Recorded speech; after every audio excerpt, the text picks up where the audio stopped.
Yes, good morning friends. आज का हमारा डिस्कशन होगा असेसमेंट प्रोसीजर के बारे में। अब तक जो हमने पढ़ा उसमें हमने सीखा था कंप्यूटेशन कैसे किया जाए इनकम का, टैक्स कैसे कंप्यूट किया जाए, उसके बारे में हम लोग सीखे थे। अब यहाँ पर असेसमेंट कैसे होगा, तो एक हम जानते हैं सेल्फ असेसमेंट, जिसमें आप लोग आईटीआर वगैरह फाइल करते हो। दूसरा आएगा इस केस के अंदर असेसमेंट बाय डिपार्टमेंट, जिसमें इनकम टैक्स डिपार्टमेंट इन्वॉल्व होता है असेसमेंट के केस में।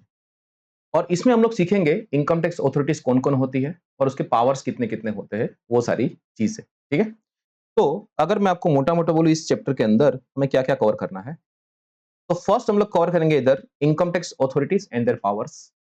कौन कौन होती है इनकम टैक्स अथॉरिटी और उसके पावर्स क्या क्या होते हैं।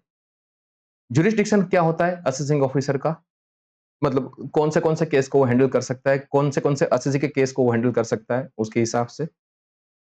Discovery of fact and information, information collect कैसे कर सकते हैं वो लोग, उसके बारे में हम लोग पढ़ेंगे इसके अंदर। पावर ऑफ सर्वे, सर्वे करने के कौन से पावर्स है वो। Power to collect information and call for information, information कैसे कलेक्ट करी जाए, आपको इंफॉर्मेशन देने के लिए बुला सकते हैं, उसके रिगार्डिंग कुछ पावर्स है। फिर हम लोग पढ़ेंगे सेल्फ असेसमेंट प्रोसीजर, जिसमें हम लोग आईटीआर फाइलिंग के प्रोविजंस पढ़ेंगे, मतलब assessment bye assessee itself, self assessment. फिर आएगा पिक्चर में असेसमेंट बाय डिपार्टमेंट। अब यहां से शुरू होते हैं लफड़े सारे। ठीक है, जहां पर डिपार्टमेंट इन्वॉल्व होगा आपके असेसमेंट में। आपने आईटीआर फाइल कर दिया, उसको फिर वो प्रोसेस करेंगे अपने हिसाब से, और उसके पास जो इंफॉर्मेशन है उसके अकॉर्डिंगली वो लोग आपका असेसमेंट करेंगे। ठीक है, तो उसमें क्या क्या चीजें आएगी उसको हम लोग डिस्कस करेंगे। इंक्वायरी बिफोर असेसमेंट 142 में हम लोग डिस्कस करेंगे। फिर स्पेशल ऑडिट, ये जो 44 एबी का ऑडिट था उससे थोड़ा अलग है ये। वैल्यूएशन ऑफिसर का रेफरेंस, उसके बारे के क्या क्या प्रोविजंस है। फिर इंटीमेशन तो हम लोग जानते ही सब लोग कि जैसे हम लोग आईटीआर फाइल करते हैं उसके बाद वो फर्स्ट जो प्रोसेस होके इंटीमेशन आता है वो। स्क्रूटिनी असेसमेंट, फिर आएगा best judgment assessment. Scrutiny assessment is a first level, जिसको हम लोग रेगुलर असेसमेंट भी बोलते हैं। बेस्ट जजमेंट असेसमेंट ऐसा है कि आपको कोई इंफॉर्मेशन मांगा, आपने नहीं दिया या फिर उसको सेटिस्फैक्टरी नहीं लगा, उसके हिसाब से वो लोग असेसमेंट कर सकते हैं। तो कौन से सर्कमस्टेंसेस है वो अपने को यहाँ पर पढ़ना है। फिर आएगा जॉइंट कमिश्नर के डायरेक्शंस देने के पावर क्या क्या है वो। फिर एक स्पेशल आएगा प्रोविजंस डिस्प्यूटेड रिजोल्यूशन पैनल। फिर उसके बाद है इनकम एस्केपिंग असेसमेंट, या फिर इसको बोलते हैं हम लोग रीअसेसमेंट। अगर कोई इनकम असेसमेंट के बारे में छूट गई है, या फिर पीरियड ऑफ लिमिटेशंस जो हम लोग डिस्कस करेंगे, वहां से वो छूट गई है, तो वापस क्या उसको रीअसेस कर सकते कि नहीं कर सकते, उसके बारे के प्रोविजन से कुछ इसमें इस बार अमेंडमेंट आपको देखने को मिलेगा। सॉरी, इधर। फिर आएगा टाइम लिमिट फॉर कंप्लीशन, जिसको हम बोलते हैं पीरियड ऑफ लिमिटेशंस, कब तक आपको असेसमेंट कंप्लीट करने होते हैं, उसके रिगार्डिंग प्रोविजन है। फिर आएगा रेक्टिफिकेशन ऑफ मिस्टेक्स, अगर कुछ गलती है रिटर्न में तो किस तरह से उसको रेक्टिफाई किया जाए। और उसी का दूसरा एक एक्सटेंडेड वर्जन है, it is called other amendments. ठीक है, और लास्ट में आएगा नोटिस ऑफ डिमांड। फिर सर्च एंड सीजर का टॉपिक हम लोग अलग से डिस्कस करेंगे। इस बार इसमें भी अमेंडमेंट है, ब्लॉक असेसमेंट का कंसेप्ट इसके अंदर लाया गया है। तो वन बाय वन हम लोग शुरू कर रहे हैं। सबसे पहले हम लोग डिस्कस करते हैं असेसिंग ऑफिसर कौन कौन होते हैं और उसके पावर्स। तो यहां पर आएगा प्रिंसिपल चीफ कमिश्नर या फिर चीफ कमिश्नर, उसके नीचे आते हैं सीआईटी, उसके नीचे आते हैं असेसिंग ऑफिसर्स। ये पूरा उसका हायरार्की है। सर क्या हमको याद रखना है, आंसर इज नो, जरूरत नहीं है कुछ भी, जस्ट अपने नॉलेज के लिए है। फिर डिपार्टमेंट को अलग अलग पावर दी गए है, वो चीज है। फाइन। तो 117 empowers central government to appoint such persons. CG may authorise CBDT and commissioners to appoint such officers. तो अपना ये जो मिनिस्ट्री ऑफ फाइनेंस, उसके अंदर अपना आता है CBDT, central board of direct taxes, उसके अंदर ये सारा मैकेनिज्म वर्क करता है। फिर आएगा section 118 authorises CBDT to direct any authority और subordinate or to subordinate such other authority as may specify in the notification. Section 119 ये बहुत अच्छा सेक्शन है। CBDT to issue instructions and circular for proper administration of the act and may relax some provisions of the income tax act. मतलब कुछ provisions में वो लोग relaxation दे सकते हैं। अगर मैं आपको एक इसका एग्जांपल दे दूं, तो जो ड्यू डेट हमारी होती है आईटीआर फाइलिंग की, उसमें जो एक्सटेंशन आते हैं वो सब चीजें, राइट, कि भाई अभी करंटली सिनेरियो के हिसाब से मान लो 31 अक्टूबर को आईटीआर फाइल नहीं कर पाए हो, आपको हम यहाँ पर ड्यू डेट एक्सटेंड करते हैं। ठीक है, वो सारी चीजें आएगी। 120 was about jurisdiction of the assessing officer. ये वो कौन से क्लास को पर्सन या फिर कौन सी इनकम, कौन से केसेस को असेस कर सकता है, उसके बारे में उसके पावर्स है यहाँ पर। Income tax authorities shall exercise the powers and perform functions according to directions issued by CBDT. Such direction issues by CBDT based on area, class of person, class of income और class of cases। अलग अलग case, अलग अलग person, अलग अलग income, उसके regarding क्या होगा, उसके पावर्स रहेंगे उसके अंदर। 124 is about jurisdiction of AO. The AO shall have jurisdiction over any area in respect of the persons carrying on business in that area। अगर आप उस एरिया में बिजनेस करते हो तो वहां का जो एओ होगा उसका जुरिस्डिक्शन आपके ऊपर रहेगा। And persons residing in that area, लोग वहां पर रहते हैं अगर, तो उस एरिया में उसका जुरिस्डिक्शन रहेगा। No person shall question the jurisdiction of AO where such person has furnished the return of income. उसने आईटीआर फाइल उस जुरिस्डिक्शन में किया हुआ है तो after 1 month from the date of which he was served with the notice under section 142 143। Notice मिलने के 1 महीने तक आप, अगर आपको ऑब्जेक्शन रेज करना हो तो कर सकते हो, 1 महीने के बाद आप नहीं कर सकते। और आफ्टर कंप्लीशन ऑफ असेसमेंट, ठीक है। उसके बाद आता है पावर ऑफ ट्रांसफर केसेस। एक एओ अपना केस दूसरे एओ या फिर दूसरे जुरिस्डिक्शन में ट्रांसफर कर सकता है, लेकिन वो ट्रांसफर करने से पहले उसको असेसी को एक अपॉर्चुनिटी ऑफ बीइंग हर्ड देना पड़ेगा। लेकिन अगर ये सेम सिटी, सेम लोकेलिटी या सेम प्लेस में होता है तो उस केस में अपॉर्चुनिटी ऑफ बीइंग हर्ड देने की जरूरत नहीं है। 129 about the change of income tax authority. मान लो कोई असेसिंग ऑफिसर पहले था, उसका ट्रांसफर हुआ, उसके बदले नया असेसिंग ऑफिसर आया, तो उस केस में असेसी अगर चाहे तो उस जो नया वाला बंदा आया है सक्सेसर अथॉरिटी, उसको बोल सकता है कि भाई आप मेरा केस रीओपन करो, या फिर कुछ कुछ चीजों को या फिर पूरे केस को वापस सुना जाए इसके बारे में, ठीक है, ताकि आपको भी पूरे केस के बारे में आइडिया आ जाए। अगर वो चाहे तो ऐसा डिमांड कर सकते हैं। अब यहां पर जो हमने बात करी 119 एंड ऑल, तो उसके बारे में हम लोग एक क्वेश्चन यहां पर डिस्कस करते हैं। Look, mister Rajesh regularly files return of income electronically while he was trying to upload his return of income for AY 25-26, जिसका ड्यू डेट है 31 जुलाई 2025। वो भी हम लोग आगे डिस्कस करेंगे। He found it extremely difficult to do the same due to network problem, and ultimately he becomes successful in making e-filing of his return only at 1 AM on 1st August 2025। जब उसका return upload हुआ तब घड़ी में 1 बज चुका था और 1 अगस्त हो चुका था, मतलब आपका आईटीआर लेट फाइल हुआ है, बिलेटेड हो गया ये, ठीक है। The written content the claim of carry forward business loss of 3.10 crore. भारी नुकसान हो गया भाई साहब का, 3.10 करोड़ का उसका बिजनेस लॉस था। और हम लोगों ने सेट ऑफ कैरी फॉरवर्ड में ऐसा पढ़ा है कि अगर आपका आईटीआर अगर आप ड्यू डेट के अंदर फाइल नहीं करते हो तो उस केस में आपका कैरी फॉरवर्ड नहीं हो पाएगा कोई भी लॉस, ठीक है, एक्सेप्ट सर्टेन सर्कमस्टेंसेस, ठीक है।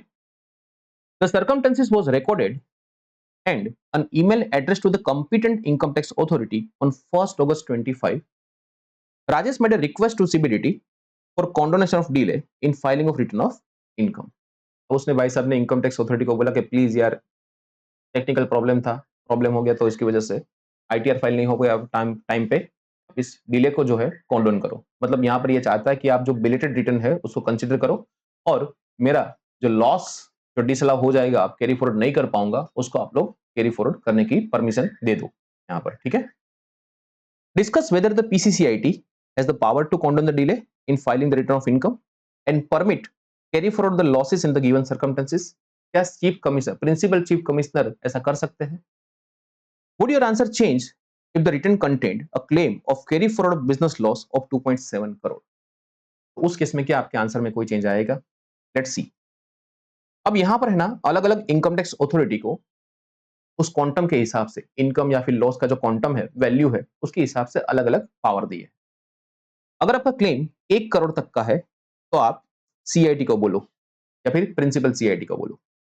अगर आपका क्लेम 1 to 3 करोड़ के आसपास है, उसके बीच में, तो उस आप केस में आपको सीसीआईटी के पास जाना है। और अगर 3 करोड़ से ऊपर है तो अपने यहां पर जाएंगे सीधा पीसीसीआईटी के पास, प्रिंसिपल चीफ कमिश्नर के पास हम लोग जाएंगे। तो पहले केस में 3.10 करोड़ का लॉस था तो आपको क्या बोलना पड़ेगा? पीसीसीआईटी को जाके बोलना पड़ेगा, कॉन्डोनेशन of delay.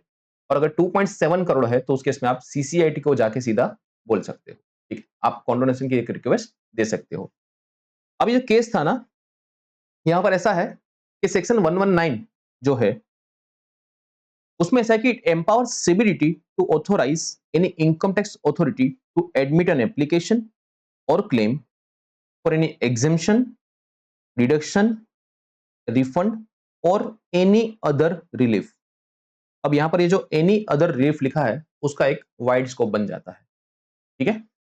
Look, after the expiry of the period specified under the act to avoid genuine hardship in any case और क्लास ऑफ द केसेस, कोई पर्टिकुलर केस या फिर ऐसे जनरल केसेस के केस में भी वो ऐसा कर सकते हैं। To claim for carry forward of loss in case of late filing of return is relatable to the claim arising under the category of any other relief available under the, ठीक है, जैसे आपको पता है कि इसका बहुत एक वाइड स्कोप होता है। Therefore CBDT has the power to condone the delay, तो इसको भी वो लोग डिले को कॉन्डोन कर सकते हैं अगर जेन्युइन हार्डशिप होती है तो। The fact of the case are similar to Lodhi Property Company versus Department of Revenue 2010 Delhi high court का ये जजमेंट है।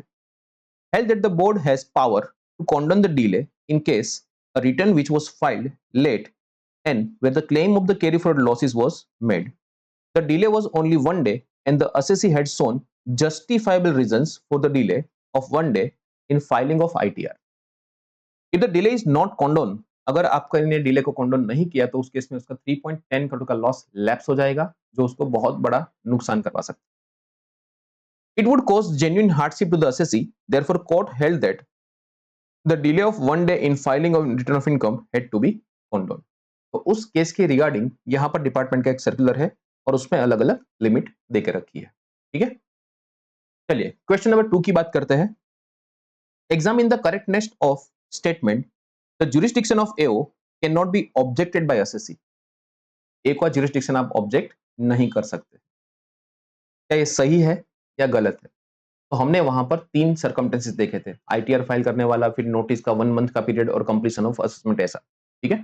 तो उस केस में आप लोग यहाँ पर क्या कर सकते हो, उसको चैलेंज कर सकते हो, लेकिन कुछ लिमिटेशन के बाद उसको चैलेंज नहीं कर सकते। Look, assessee can raise objection or a question as to jurisdiction of an AO within the prescribed time limit as under.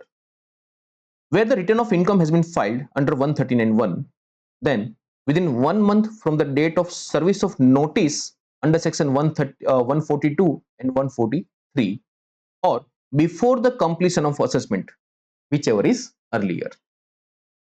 Where the no return has been filed within the expiry of time allowed, the notice under section 142(1) और the section 148 जो हम पढ़ेंगे income escaping में, for filing of return within the time allowed in so cause notice issued seeking as to why the base judgment assessment under section 144 should not be made. अगर आपने ITR file नहीं किया है तो department अपने हिसाब से वहां पर नोटिस भेजेगा। आपको ये जो नोटिस मिलेगा उसके 1 महीने के अंदर आपको ऑब्जेक्शन लेना होता है, उसके बाद आप लोग ऑब्जेक्शन नहीं ले सकते। Where search is initiated under 132 or books of account or other document or any assets are requisite under section 132A within 1 month from the date of which was served, मतलब सिंपल मोटा मोटा यहाँ पर बोलना चाहता हूं कि आपको जो नोटिस मिला है उसके 1 महीने के अंदर, ठीक है। अब ये 153A C वगैरह अब रहा नहीं है, सर्च के केस में असेसमेंट ब्लॉक के केस में जाएगा, तो हम लोग इसको लेटर ऑन डिस्कस करेंगे। Where the SEC calls in a question the jurisdiction of the AO and the AO is not satisfied with such claim, he shall refer the matter to for the determination by the, बस ये बड़े बड़े लोगों को भेज सकता है। Therefore, in view of the above provisions, the statement the jurisdiction of AO cannot be objected by the SEC is not correct. Within a prescribed time वो उसको ऑब्जेक्ट कर सकता है। डन, चलो अब आगे बढ़ाते हैं अपनी कहानी।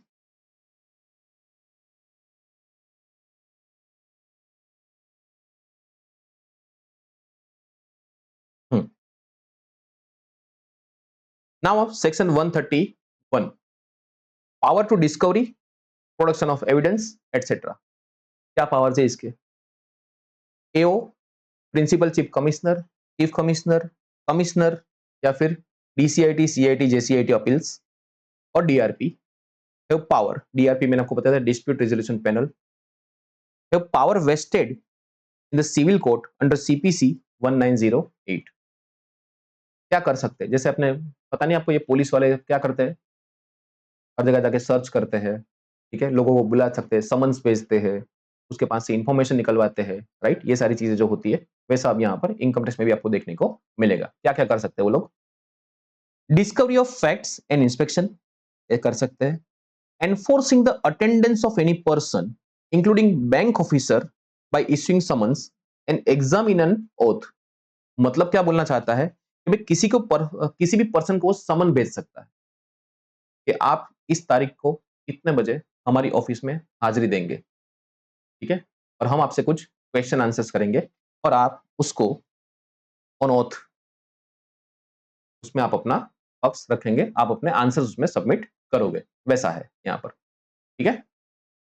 Compelling the production of books of account and documents, कोई भी एसएससी के पास से बुक्स ऑफ अकाउंट या फिर डॉक्यूमेंट मांग सकता है, कोई अदर पर्सन के केस में भी वो मांग सकता है। मतलब आपका बैंक में अकाउंट है तो बैंक को भी बोल सकता है कि भाई इस बंदे का स्टेटमेंट हमको चाहिए, तो बैंक उसको मना नहीं कर सकता, उसको भेजना पड़ेगा, ठीक है। Issuing commissions to make inquiry and report to such authority. Now what is issuing commissions?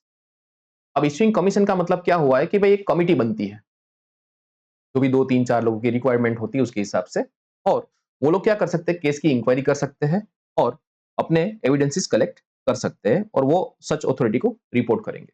जैसे आपने देखा होगा गवर्नमेंट बहुत सारे कमीशंस इश्यू करता है, ठीक है, उस केस में लोग क्या करते हैं, सारे कमीशंस जाकर सारे केस की जो फैक्ट वगैरह है उसको इंक्वायरी करते हैं उसके अंदर और उसके सब फैक्ट्स कलेक्ट करते हैं, ठीक है, और जो अथॉरिटी उसको अपॉइंट किया गया है उसको वो लोग जाके इसको रिपोर्ट दे देते हैं अपना, ठीक है।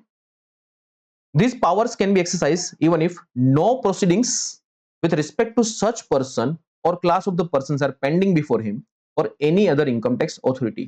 जो मैंने आपको एग्जांपल दिया था वो है कि भाई मान लो मेरा अकाउंट है स्टेट बैंक ऑफ इंडिया में, कोई भी ब्रांच में, तो उस ब्रांच के मैनेजर को इनकम टैक्स ऑफिसर नोटिस भेज सकता है कि मुझे सो एंड सो पर्सन का बैंक स्टेटमेंट चाहिए, तो बैंक मैनेजर को वो भेजना पड़ेगा। बैंक मैनेजर ऐसा नहीं बोल सकता कि भाई मेरा तो कोई केस पेंडिंग है ही नहीं, हमारे बैंक का तो कोई लेना देना है ही नहीं, आप हमको क्यों नोटिस भेज रहे हो? उसको भी वो लोग नोटिस भेजकर इंफॉर्मेशन कलेक्ट कर सकते हैं। तो यहाँ पर ये पावर्स है उसके। उसके बाद power to impound books and documents. अब यहाँ पर वर्डिंग्स को खास ध्यान देना। देखो इन सब केसों में क्या होता है कि वर्डिंग्स बहुत मैटर कर जाते हैं। क्या लिखा है, क्या नहीं लिखा है, वो बहुत मैटर करता है। और इसी की वजह से झगड़े यहाँ पर ज्यादा होते हैं।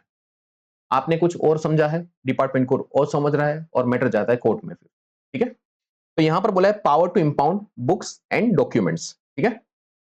Any authority referred above may impound and retain in its custody for such period as it thinks fit any books of accounts और other documents के अंदर कुछ भी आ गया, ठीक है, अकाउंट से फिर कोई प्रॉपर्टी के पेपर्स है या फिर कोई इनवॉइसेस वगैरह जो भी उसके पास डॉक्यूमेंट एविडेंस है वो सब कुछ produce before it in any proceedings under this act.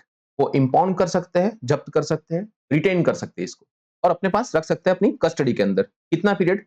जितना उसका मर्जी हो उतना।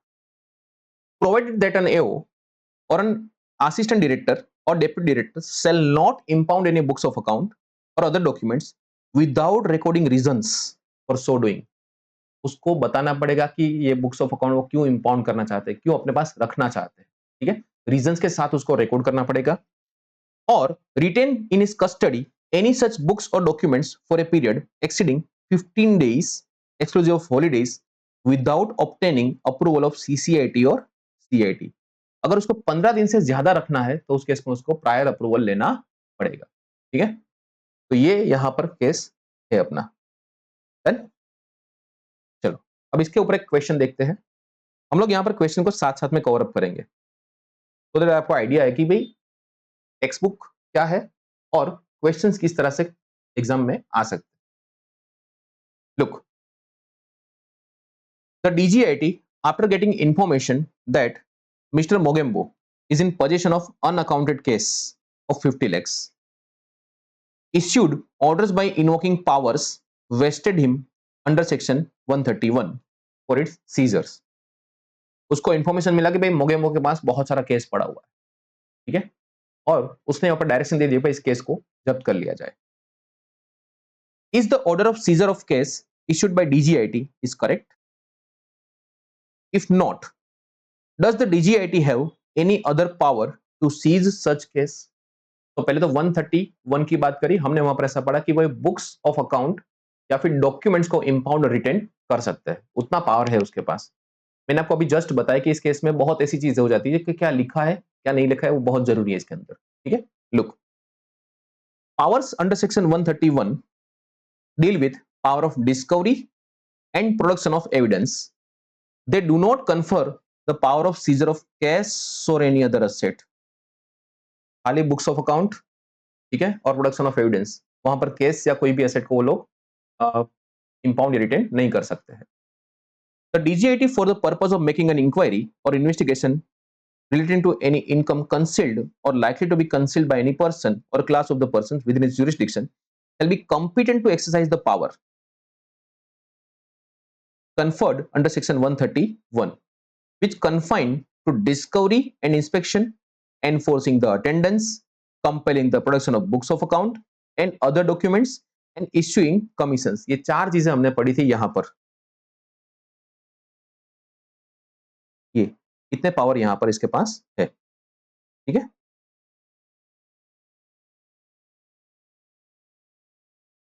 thus the power of seizure of unaccounted case is not one of the powers conferred on DGIT under section 131(1)(a। ठीक है, तो चार के अलावा केस सीजर का वहां पर कुछ लिखा नहीं था, तो वो फिर वो केस को सीज नहीं कर सकते। अब आपको यहां पर बोला कि दूसरी कोई रेमेडी है क्या, वो डीजीआईटी वहां पे पहुंच गया, एसएससी ने उसको मना कर दिया कि भाई तुम्हारे पास इतने पावर्स नहीं है। तो अब उसके पास क्या अथॉरिटीज है, क्या पावर हो सकते हैं। लुक, हाउएवर अंडर सेक्शन 132, ये सर्च वाला सेक्शन हम लोग डिस्कस करेंगे लेटर ऑन, बट अभी जस्ट इसको खाली गो थ्रू कर लेते हैं। DGIT has power to authorize any additional DIT, CIT or joint DIT, CIT to seize money found as a result of search में हम लोग डिस्कस करेंगे लास्ट में। If he has reason to believe again that any person is in possession of any money which represents wholly or partly of income which has not been disclosed, अगर उसको ऐसा लगे कि कोई रोकड़ा पड़ा है इसके पास जो डिस्क्लोज नहीं हुआ है और ऐसा उसको रीजन टू बिलीव है, ठीक है, तो उस केस में वो क्या कर सकता है, किसी भी अथॉरिटी को ऐसा एम्पावर कर सकता है। Therefore, proper course open to DGIT is to exercise his power under section 132। उसको सर्च सीजर में जाना चाहिए, 131 से काम नहीं चलेगा उसका। Authorize the officer concerned to enter the premise where the case is kept by Mr. Mogembo and seize such unaccounted case। तो 132 हम जब डिस्कस करेंगे तब भी मैं आपको ये क्वेश्चन एक बार याद कराऊंगा वापस। तो इस तरह से पावर होते हैं यहां पर। अब आगे बढ़ते हैं। यस, 130 जो मैंने आपको बताया कि हम लोग उसको लेटर डिस्कस करेंगे। 133 है, that is power to call for information. इसके पास से वो लोग इंफॉर्मेशन मंगवा सकते हैं। एओ, जेसीआईटी और जेसीआईटी और सीआईटी अपील्स, जेसीआईटी अपील्स और CIT appeals for the purpose of any proceedings may require any firm, HUF और trustee to furnish the return of names and address of the partners, member और trust. उसके बाद बोला है assessee to furnish the name and address of the persons to whom he has paid certain payments. अब ये वहां पर मैं आपको नॉर्मली बता दूं तो क्या होता है इस केस में कि भाई आपका असेसमेंट चल रहा है, ठीक है, या फिर आपकी कोई इंफॉर्मेशन उसको मिली हुई है और वो आपसे इंफॉर्मेशन मांग रहे, भाई आपने जो पेमेंट्स की है वो किसको की है, हमें उसका नाम और पता दीजिए। ठीक है, फॉर्म को बोल सकता है अपने पार्टनर्स के नाम पता दीजिए, ट्रस्टी को बोल सकता है, सॉरी ट्रस्ट को बोल सकता है अपने ट्रस्टी के नाम पता वगैरह दीजिए, HUF को बोल सकता है अपने मेंबर्स के नाम पता हमको दीजिए। ठीक है, एनी ब्रोकर और stock exchange to furnish the detail of person who has sold और परचेज द सिक्योरिटीज। अब मान लो जैसे आपका एंजल ब्रोकिंग में आपका अकाउंट है, तो एंजल ब्रोकिंग को वो नोटिस सीधा भेज सकता है, भाई हमें इस पर्सन का इंफॉर्मेशन चाहिए, कितने सिक्योरिटी में कितना डील किया है, वो सारी चीजें। Any person or banks to furnish such matter which will be useful for any inquiry, such information may be required even if no proceedings pending, with the prior approval of the higher authority where the AO is below the rank of DCI, DIT or CIT. However, the joint DIT, deputy DIT or assistant DIT can exercise such powers without any approval। ठीक है, अगर below the rank of DIT या CIT है तो उस case में क्या होगा, उसको अप्रूवल लेना पड़ेगा। लेकिन अगर joint deputy director of income tax है या फिर deputy director of income tax है तो उस केस में उसको प्रायर अप्रूवल की रिक्वायरमेंट नहीं है। तो मैंने आपको बताया था कि वो बैंक के पास से इंफॉर्मेशन मांग सकता है, लुक कि मुझे इस बंदे का स्टेटमेंट चाहिए। बैंक ऐसा नहीं बोल सकता भाई हमारा कोई प्रोसीडिंग बाकी है ही नहीं, अब हमसे कुछ मत मांगो, ठीक है? तो ऐसा वो नहीं बोल सकते। फिर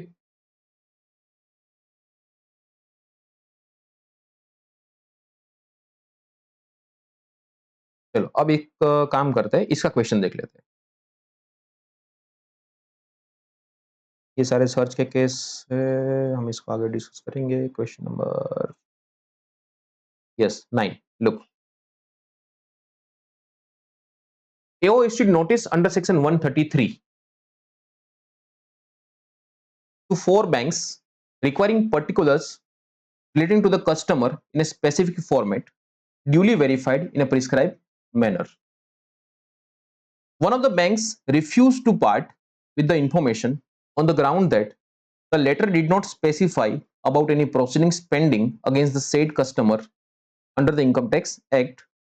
Discuss the correctness of the action of the bank in refusing to furnish the particulars as required by the AO.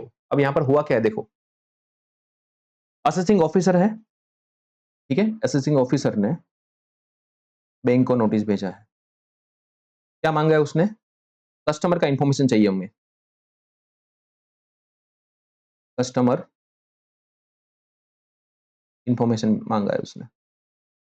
एक मिनट ने मना कर दिया, refuse to part with the information on the ground that letter did not specify about proceedings pending. Bank ने बोला कि हमें यह बताइए कि कस्टमर के सामने कौन सी प्रोसीडिंग्स चालू है या फिर पेंडिंग है, और उसने मना कर दिया ऐसा, ठीक है? तो हमने यहां पर ऐसा पढ़ा था कि अगर कोई प्रोसीडिंग्स पेंडिंग नहीं है फिर भी इंफॉर्मेशन तो मांगी जा सकती है, ठीक है? तो उसके बेस पर आप मना नहीं कर सकते। Look, power given to AO to issue notice for the purpose of act requiring any person including banking company to furnish information in respect of such points or matters, or to furnish statement of accounts and affairs in a verified in the manner specified by the AO, as may be useful for the relevant to any inquiry or proceedings under the act. Therefore, the provisions of this section can be invoked even in case of any inquiry, and it is not necessary that the proceedings should be pending against the customer for the same. वो तो बाद में हम लोग proceeding चालू करेंगे ना, आपकी इंफॉर्मेशन मिलेगी उसके हिसाब से, ठीक है? तो अभी हमको खाली इंफॉर्मेशन आप दीजिए, ठीक है? However, in respect of any inquiry, power can be exercised by any income tax authority below the rank of PDIT, DIT, PCIT or CIT only after getting the prior approval of the PDIT, DIT, PCIT और CIT। मतलब उसके नीचे वाले power है तो उसको एक बार higher authority को पूछना पड़ेगा। Therefore, AO can issue notice asking for the particulars relating to the customer in specified format duly verified in the prescribed manner from the banking company, even if no proceeding is pending against such customer, provided he has obtained the prior approval। अब ये आपको यहाँ पर question में mention करना पड़े कि उसने जो भी रिक्वायरमेंट है, मतलब प्रोसीजरल एस्पेक्ट उसमें कोई कमी नहीं होनी चाहिए। अगर अप्रूवल रिक्वायर्ड है तो अप्रूवल उसको लेना चाहिए, ठीक है? Hence, in such case, the action of the bank refusing to provide the particulars leading to a customer as required by AO on the ground that no proceeding was pending is not correct. Got it? तो ऐसा यहां पर एक question बनता है इसका। Question number 10 देखो, a cooperative society engage in a banking business, मतलब cooperative bank, received a letter from an assistant commissioner of income tax ACIT to furnish the detail of all the persons who has made the time deposit of rupees 1 lakh or above during the period from 1/4/25 to 31st March 25। उसने एक general information के लिए notice भेज दिया है। 1 लाख से ऊपर जिन जिन लोगों ने एफडी निकलवाई है, हमें उसका नाम पता और डिटेल सारी चाहिए। There is no pending proceeding against the cooperative society at the time of receipt of the letter. As a chartered accountant, what would be your advice to the cooperative society regarding the legality of the notice? ठीक है? तो एक तो देखो यहां पर आपको दो चीजें देखनी है। एक तो पहली बात वो नोटिस भेज सकते हैं, प्रोसीडिंग पेंडिंग हो या ना उससे कोई फर्क नहीं पड़ता, और दूसरा बात यहां पर है कि अगर उसका रैंक नहीं बनता इतना तो उसको अप्रूवल उसके पास होनी चाहिए। दो चीजें यहां पर क्वेश्चन में आपको ध्यान रखनी होगी। Look, the issue under consideration whether in case of no proceeding is pending against a person, can AO call for the information? It is assumed that such details were sought for 133(6) of the Income Tax Act. Section आपको subsection याद ना रहे तो चलेगा, 133 is sufficient अगर आपने लिख दिया है तो। The fact of the similar to the fact of the Kohinoor Service Cooperative Bank Limited versus CIT, wherein the above issue came up before the Supreme Court. Supreme Court observed that the AO has been empowered to requisition information, मतलब वो information require कर सकता है, which will be useful for or relevant to any inquiry or proceedings under the Income Tax Act. अगर उसको ऐसा लगे कि भाई ये इंफॉर्मेशन अगर हमें मिल जाए तो हमें आगे केस चलाने में काम लगेगा, तो वो मांग सकता है। However, an income tax authority below the rank of PDIT, DIT और CIT, कमिश्नर से नीचे का रैंक या प्रिंसिपल कमिश्नर से नीचे का रैंक, अगर आपको कैसे भी याद रख सकते हो, प्रिंसिपल कमिश्नर और कमिश्नर। अब जहां जहां पर कमिश्नर है वहां पर आप लोग डी जोड़ सकते हो, डायरेक्टर ऑफ इनकम टैक्स, ठीक है। Exercise this power in respect of an inquiry in case of where no proceeding is pending only with the prior approval of the PDIT or DIT or CIT or CIT, ठीक है। Prior approval उसके अंदर जरूरी है। Information of the general nature could be called from the banks. In this case, a letter or notice been issued after obtaining the prior approval of the competent higher authorities mentioned above. The ACIT has not erred, और मतलब उसने कोई गलती नहीं करी है, in issuing the letter or notice to the cooperative society requiring them to furnish information regarding the persons who have made a time deposit of 1 lakh or more. Such inquiry under section 136, a letter notice could be validly issued by ACIT after obtaining prior approval. मतलब अपने यहाँ पर ऐसा लिख सकते हैं कि अगर उसने प्रायर अप्रूवल लेके रखा है ये नोटिस वैलिड है, अगर प्रायर अप्रूवल नहीं है तो उस केस में नोटिस इनवैलिड हो जा सकता है, ठीक है। चलिए, if the prior approval of the competent higher authority is not obtained, the cooperative society can contest the validity of the notice issued. आपको बताया था ना, दो चीजें होनी चाहिए इधर, ठीक है। The cooperative society should furnish a preliminary reply to the ACIT stating that it would furnish the necessary details sought for when it is assured by the ACIT that the necessary approvals of the higher authority has been obtained.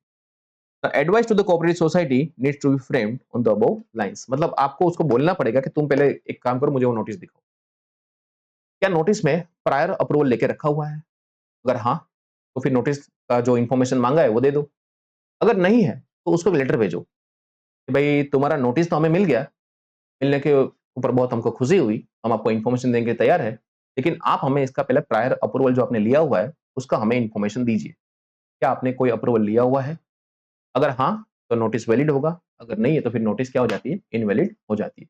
उस case में आपको वहां पर कोई भी requirement नहीं है, आप कोई भी आंसर सबमिट करने के जिम्मेदार नहीं हो, ठीक है।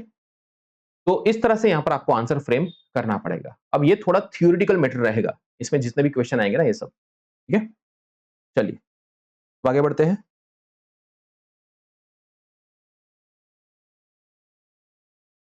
वन 133A, पावर टू सर्वे, कौन से केस में सर्वे किया जा सकता है।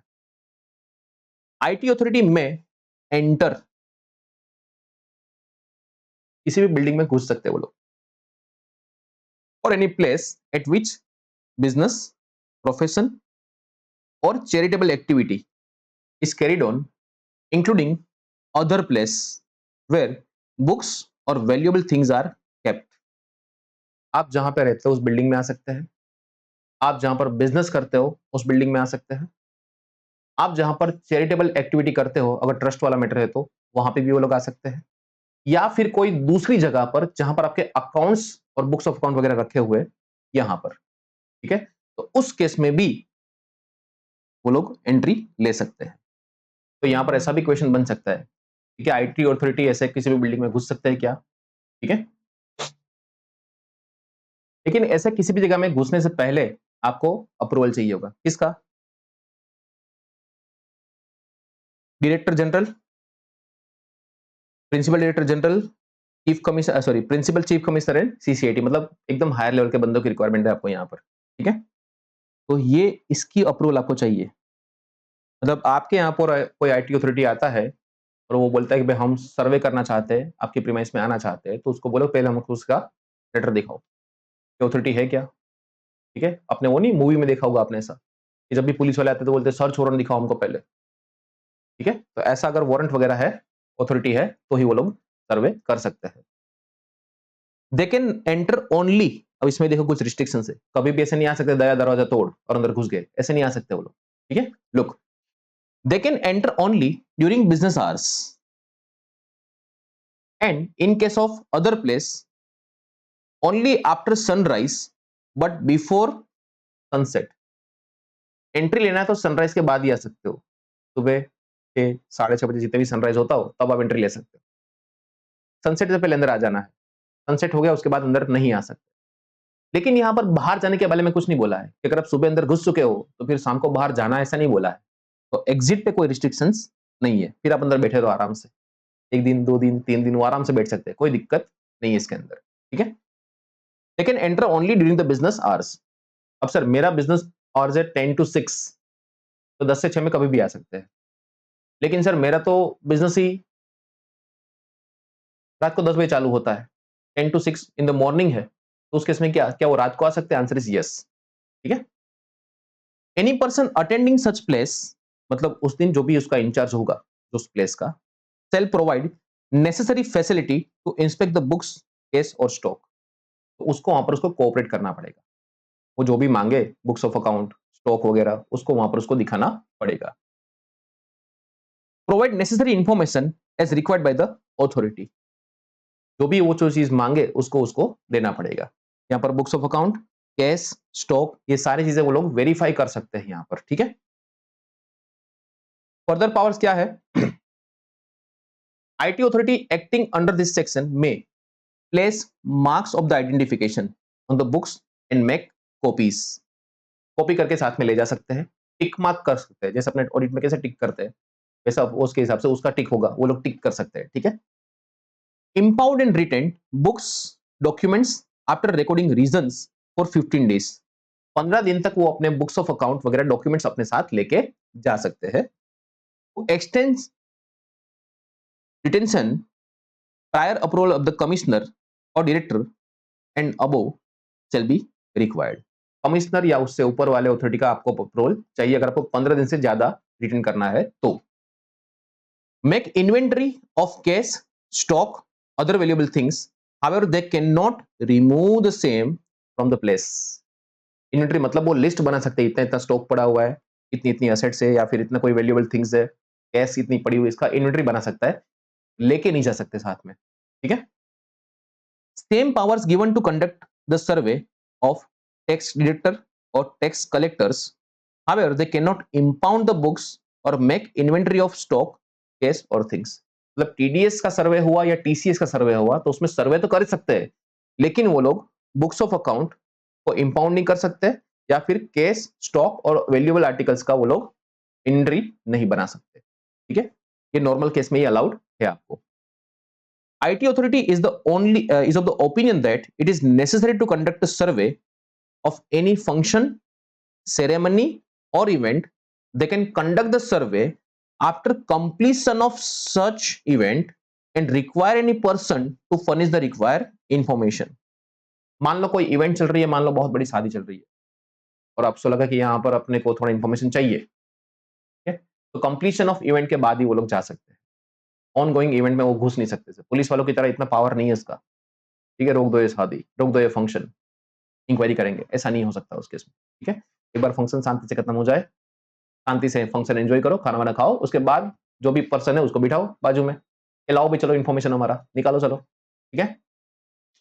Any person does not cooperate, authority में इश्यू समन अंडर सेक्शन 131। अगर कोऑपरेट करने से मना करता है तो उसको समन इश्यू किया जा सकता है, बुलाया जा सकता है उसको कि आ जाना इस दिन को, इस तारीख को, इतने बजे हमारी ऑफिस में, ठीक है। चलिए उसके बाद 133B power to collect information. Notwithstanding anything contained in any other provision of this act, income tax authority may, for the purpose of collecting an information which may be useful for or relevant to the purpose of this act, enter, क्या कर सकते हैं वो लोग, देखो information collect करने के लिए, enter any building or place within the limits of the area assigned to such authority, उसको जितना एरिया दिया है उसके अंदर वो बिल्डिंग आती है तो उसके अंदर जा सकते हैं, और एनी बिल्डिंग और place occupied by any person in respect of whom he exercises jurisdiction, मतलब उसका jurisdiction जहां पे होता है वहां पे उस पर्सन का बिल्डिंग है तो वहां पे लोग एंट्री ले सकते हैं। पहली बात, at which business or profession is carried on, whether such place be the principal place or not of such business or profession, अगर वो प्रिंसिपल प्लेस नहीं हुआ तो भी वहां पे लोग एंट्री ले सकते हैं। Require any proprietor, employee or other person who may at the time and place be attending in any manner to or helping in the carrying on such business or profession to furnish such information as may be prescribed, वहां पर उसका कोई मालिक हुआ तो मालिक, employ अगर हुआ, कोई इंचार्ज एम्प्लॉय है तो एम्प्लॉय, कोई भी अगर वहां पर हाजिर हुआ तो उसके पास से वो लोग इंफॉर्मेशन कलेक्ट कर सकते हैं। An income tax authority may enter at any place of business or profession only during the hours at which such place is open for the conduct of the business or profession. 8 से 10 का time है तो 8 से 10 में जा सकते हो, 10 से 6 का टाइम तो 10 के 6 में जा सकते हो आप लोग। Income tax authority acting under this section shall on no account remove or cause to be removed from the building or place wherein he is entered any books of account or other documents or any case और stock और other valuable article और things वो अपने साथ लेकर नहीं जा सकते। ठीक है, ये पावर टू कलेक्ट इंफॉर्मेशन था और ये था power to survey.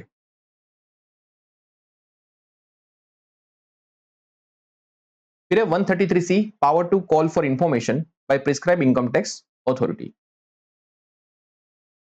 The prescribe income tax authority may for the purpose of verification of information in its position, अब मान लो उसको कोई इंफॉर्मेशन मिला है, बैंक से इंफॉर्मेशन आई है या फिर स्टॉक ब्रोकर ने कोई इंफॉर्मेशन दी है तो आपको बुला सकता है कि जरा इंफॉर्मेशन हमारे पास आई है, क्या तुम इसको वेरीफाई कर सकते हो। ठीक है, वैसे issue notice to such person requiring him on और before the date to be specified therein to furnish the information और documents verified in the manner specified therein which may be useful और relevant to any inquiry और proceeding under this act, तो उसको बुला सकता है वहां पर, उसके बारे में वो थोड़ा सा वेरिफिकेशन करवा सकता है ताकि आगे चल के उस पर वो प्रोसीडिंग कर सके। Where any information or document has been received in response to the notice issued, the prescribed income tax authority may process such information or the documents and make available the outcome of the such processing to the AO. The board may make scheme for centralized issuance of the notice for the processing of information or documents and making available of outcome to the processing to the AO. अब आगे चल के हम लोग एक section देखेंगे 135, उसके अंदर सेंट्रलाइज प्रोसेसिंग है, फेसलेस कलेक्शन ऑफ डेटा। उस केस में देखो पहले ऐसा एक माहौल हुआ करता था कि आप और इनकम टैक्स अथॉरिटी आमने सामने बैठे हुए, टेबल टू टेबल, ऐसे यूं, उसने कोई इन्फॉर्मेशन मांगी, आपने दी है, उसके कोई क्वेश्चन है, आप आंसर कर रहे हो। अब क्या हो गया, सब कुछ फेसलेस हो चुका है, अब आमने सामने कोई नहीं है। उसने वहां से एक नोटिस अपलोड करी, आप वहां से डॉक्यूमेंट स्कैन करके अपलोड कर रहे हो, वो नोटिस डॉक्यूमेंट भेज रहे हैं, आप यहाँ से डॉक्यूमेंट भेज रहे हो, ऐसा चलता रहेगा। पहले आमने सामने टेबल टू टेबल बात होती थी, ठीक है, अब सब कुछ क्या हो गया है, फेसलेस हो गया है। तो यहाँ पर जो बात करी सेंट्रलाइज स्कीम की, उस केस में है फेसलेस कलेक्शन ऑफ डेटा। ठीक है, तो ये हमारा बेसिक डिस्कशन हुआ अबाउट असेसमेंट प्रोसीजर्स। ठीक है, तो इतनी चीजें इसके अंदर हो सकती है। Let's go for one more question. Yes, an AO entered a hotel run by person in respect of whom he exercise jurisdiction। ठीक है, उसका jurisdiction है, वो जा सकता है। 8:30 PM for the purpose of collecting information which may be useful for the purpose of the act, उसको लगा कि कुछ इंफॉर्मेशन मिल जाए तो आगे चल के हम लोग प्रोसीडिंग कर सकते हैं। Hotel is kept open for business every day between 8 AM to 10 PM, रात को 10 बजे तक खुला रहेगा। अब ये 8:30 को गया है तो चलेगा कि नहीं चलेगा। ठीक है, the hotelier claims that AO could not enter the hotel after sunset. AO wants to take away with him books of account and kept at the hotel. वो अपने साथ अकाउंट्स को लेके जाना चाहता है. Examine the validity of the claim made by hotelier and propose action of the AO with reference to the provisions of section 133B of the Income Tax Act. Now, ये रहा 133B हमारा, ये रहा. हमने यहां पर ऐसा पढ़ा था कि बिजनेस आवर्स में वो जा सकता है, ठीक है. Shall no on no account remove cause to be removed from the building और place where in is entered any books of account, उसको रिमूव नहीं कर सकता, मना कर दिया इधर. और अदर डॉक्यूमेंट्स और एनी केस, उसको साथ में तो लेके नहीं जा सकता. मतलब एंट्री ले सकता है लेकिन कुछ भी साथ में लेके नहीं जा पाएगा. Look, 133B of the Income Tax Act empowers the income tax authority to enter any place of the business during the hours at which such place is open. आप सीधा लिख सकते हो during business hours, ठीक है. The hotel is open from 8 AM to 10 PM for the conduct of business. AO entered the hotel at 8:30 PM, 8:30 को अंदर आया है, which falls within the working hours. Okay, चलेगा, अंदर आया है, that is valid. The claim made by hotelier to effect that the AO could not enter after the sunset is not in accordance with the law. वो सर्वे के case में allowed था, यहां पर ऐसा नहीं है. 133B provides an income tax authority acting under this section shall on no account remove or cause to be removed from the place wherein he has entered any books of account. मतलब वो यहां से कुछ भी साथ में लेके नहीं जा सकता. In the view of this clear prohibition, the proposed action of the AO to take away with the books of account kept at the hotel is not valid in the. अंदर आया है वो ठीक है, वेलकम हो, लेकिन आप यहां से कुछ लेके नहीं जा सकते, ठीक है. खाली हाथ आए हो, खाली हाथ ही जाना पड़ेगा. डन. चलिए, तो अब जो नेक्स्ट हमारा पोर्शन रहेगा that was about filing of ITR, उसके प्रोविजंस हमारे रहेंगे और उसके बाद हम लोग चालू करेंगे असेसमेंट बाय डिपार्टमेंट, ठीक है. तो will see you in the next lecture. Till then enjoy your day. Good bye.